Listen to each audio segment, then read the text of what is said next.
isu yang tidak berkesudahan. Baru-baru ni kita dengar scam haji. Scam haji pun ada. Macam-macam scam sekarang ni. Dan tumpuan kita seterusnya, Shu, adalah melibatkan scam dalam talian. Kita nak tahulah apakah modus operandi terkini, sebab scam ini juga dia berubah seperti varian Omicron. Dia ada subvarian dia lagi. Jadi kita nak berikan kesedaran kepada anda dari semasa ke semasa lah, supaya kita tak leka dan kita boleh terkeluar daripada kepompong ataupun jadi mangsa scam ini. Jadi dah kena sekali, patutnya ada ketahanan. sebab dia tukar varian lain. Kita pun terkena scam lagi. Jadi kita nak berikan kesedaran kepada anda pagi ini. Di studio kami bawakan, saya perkenalkan, iaitu SAC Victor Sanjos selaku Timbalan Pengarah Siasatan Jenayah Cyber dan Multimedia JSJK Bukit Aman. Terima kasih Sisi kerana bersama kami. Jadi, apakah jenis-jenis scam terkini yang ada di pasaran?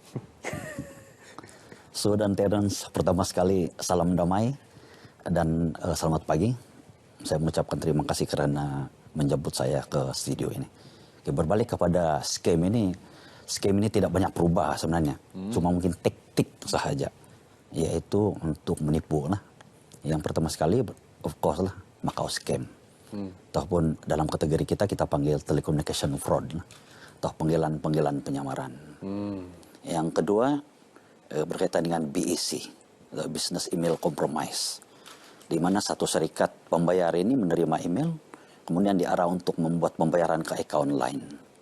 Jadi, sebenarnya yang penerima itu adalah bukan yang sebenar, tetapi skema.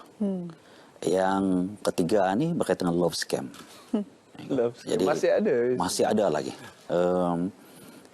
Of course lah, saya tidak dapat memberi amaran jangan bercinta di internet.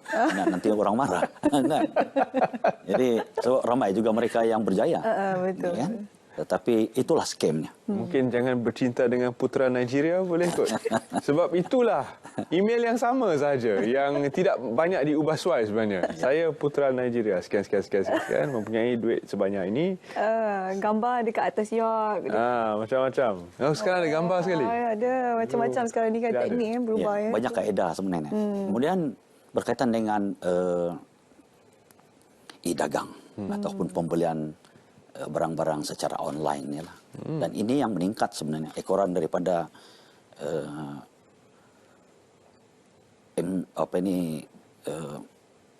MCO itu hari. Jadi aktiviti pembelian online ini meningkat. Dan apabila peningkatan di dalam pembelian online ini meningkat, maka para skema juga meningkatkan operasi mereka. Ya kan? Kemudian yang seterusnya berkaitan dengan peleburan tidak wujud. Jadi peleburan tidak wujud ini of course lah namanya peleburan, tetapi benda itu tidak wujud. Nah, akhirnya mangsa ini akan mengalami kerugian lah. Dan yang seterusnya berkaitan dengan pinjaman. Pinjaman tidak wujud. Ada di antara mereka ataupun mangsa-mangsa ini membuat pinjaman karena mungkin kekangan-kekangan dapatan daripada tak boleh memohon kepada pihak perbankan ataupun institusi keuangan. Jadi memilih untuk ke arah pinjaman yang saya kategorikan pinjaman media sosial lah. Dan akhirnya terperangkap dan mengalami kerugian. Jadi ini antara scam-scam yang daripada dulu tetapi diimprovisasi. Diimprove sehinggalah sekarang. Dan yang seterusnya berkaitan dengan phishing. Nah, dulu kalau kita tengok online banking system kita di fish. Tapi sekarang ini tidak, dia menggunakan apps, ya kan? Yang menggunakan apps di mana dia tujukan kepada seseorang, tapi apps ini tidak terdapat di dalam di dalam internet, di dalam Google ataupun mana-mana apps yang lain. Yang ini lebih kepada dari kontak kepada seorang pada seorang.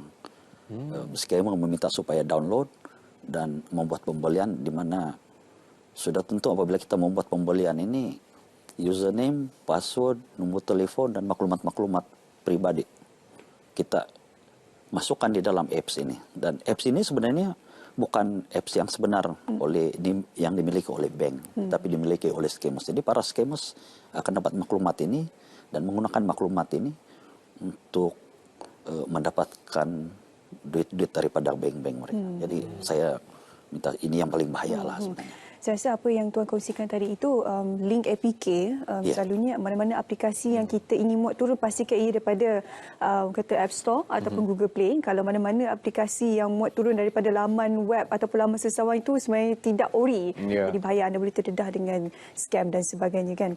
Jadi bagaimana setakat ini statistik kes-kes scam di Malaysia ni Tuan?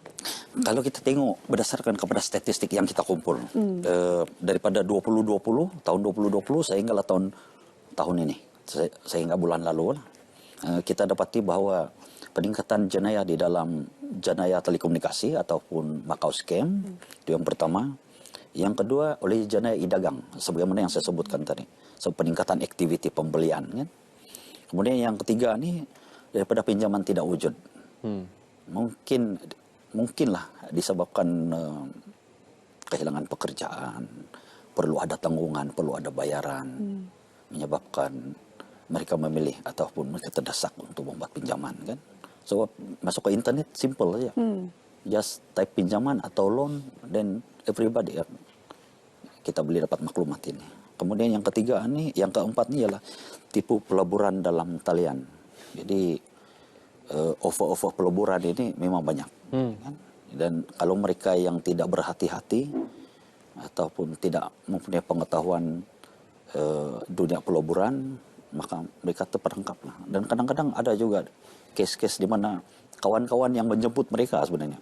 Yang kawan ini pun kena scam, yang kawan yang dijemput pun kena scam. Jadi inilah dunia sekarang ni lah.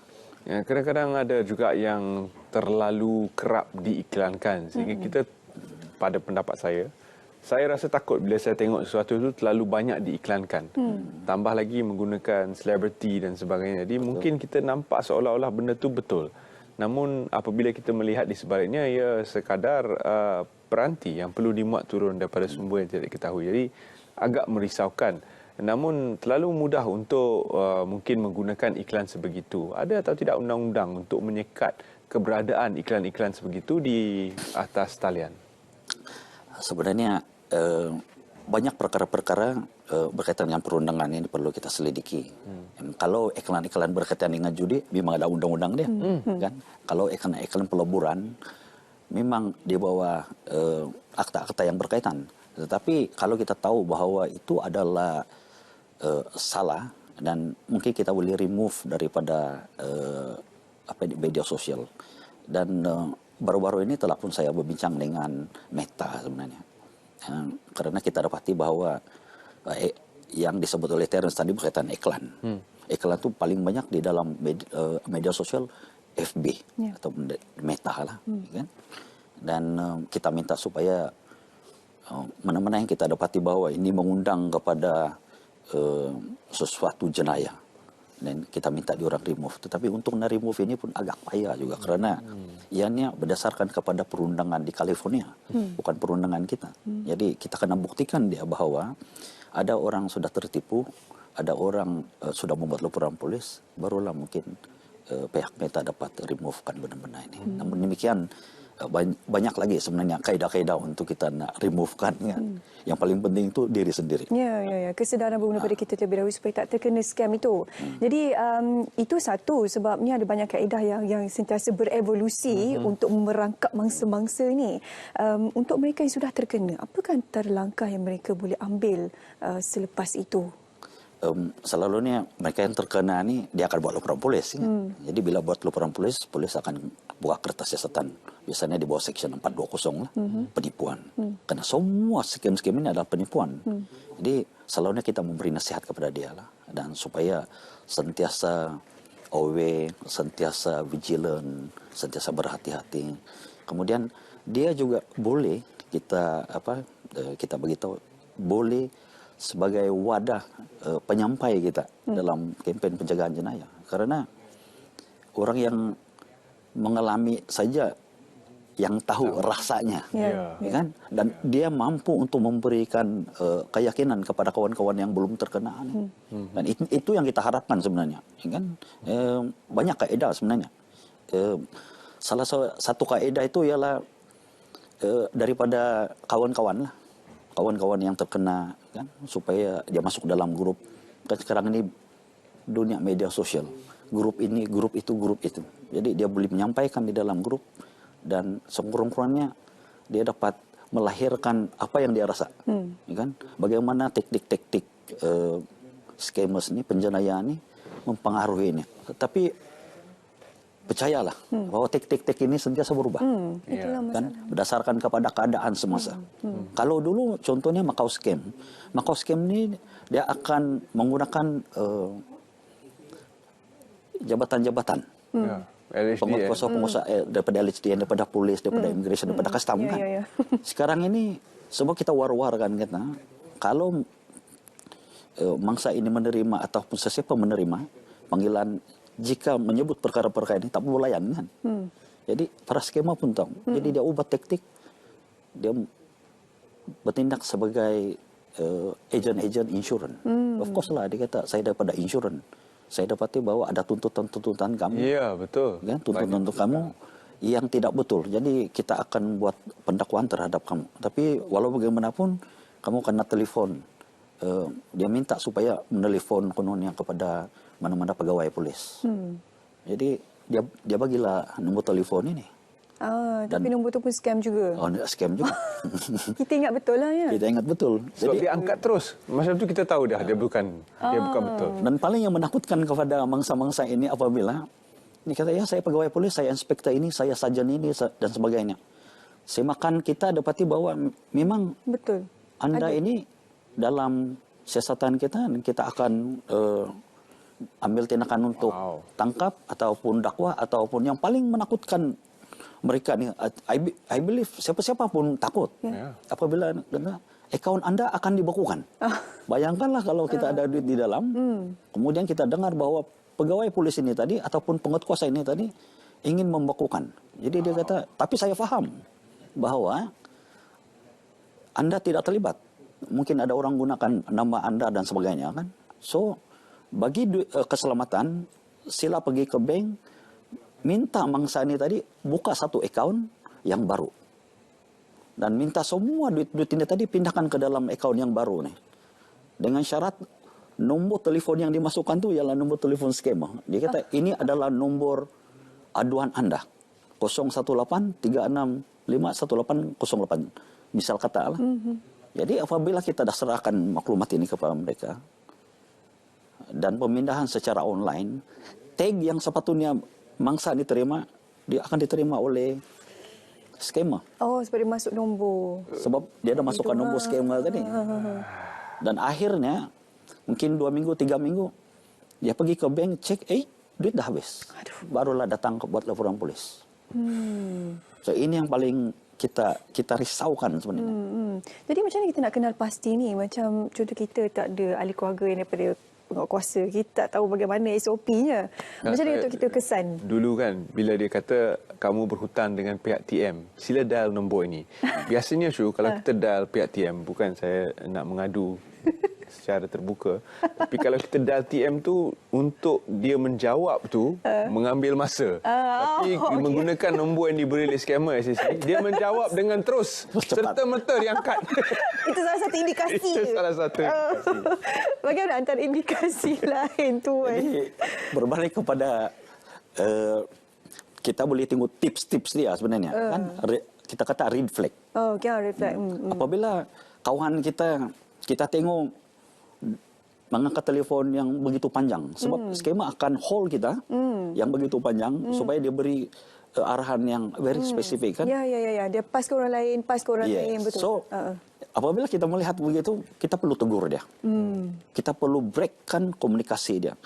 Sebab untuk makluman Su dan juga Terence, dalam dunia penipuan ini melibatkan 2 perkara. Perkara pertama komunikasi, ya kan? Kalau kita tengok keseluruhannya pun, semuanya berkaitan komunikasi. Komunikasi telepon, internet, ataupun WhatsApp dan sebagainya. Dan ianya akan berakhir dengan pemindahan uang. Jadi, kalau ada komunikasi saja pun, tapi tidak ada account atau mule account lah, jenayah penipuan ini tidak komplit. Mesti dia serentak. Ya? Jadi, apabila kita melihat kawan-kawan kita begitu lama kan, kita kena tegur dia, kita kena beritahu dia. Ataupun mungkin kalau dia bergegas ke bank, kan? Oh, misal kata kita punya ibu, kita punya kakak, atau saudara mara kita, atau kawan-kawan kita, tiba-tiba ke bank. Dan dia ingin mendaftarkan account yang baru.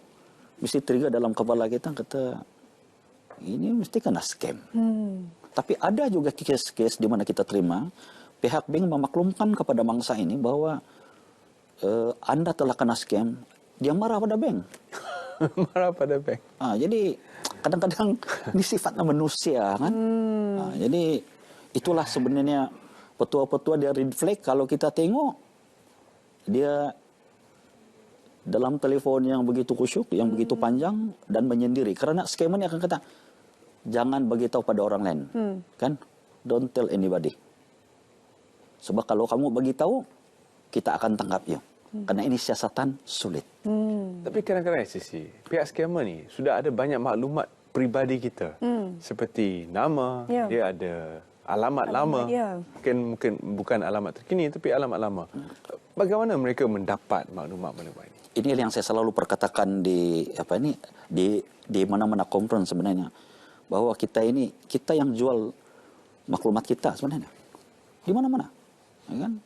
Misal katalah kita pergi ke satu gedung, ya kan, supermarket, kita nak jadi member, we have to isi. Betul. Kita isi nama kita, isi IC, nombor telefon, yang paling cepat ialah email, ya kan? Nah, jadi sebenarnya tentang maklumat ini everywhere boleh diperoleh, di dalam domain yang terbuka dan juga di dalam domain yang tertutup, ya kan? Ada banyak sebenarnya ya langkah yang diambil oleh scammer ini. Jadi ini saja kesempatan kita ada untuk kita berikan sedikit kesedaran berkenaan dengan trend semasa jenayah penipuan dalam talian ataupun terpanggil scam ini. Terima kasih kepada SSC Victor Sanjos bersama kita hari ini untuk memberikan sedikit perincian terkini berkenaan dengan scam dalam talian. Memang bahaya sekarang ni.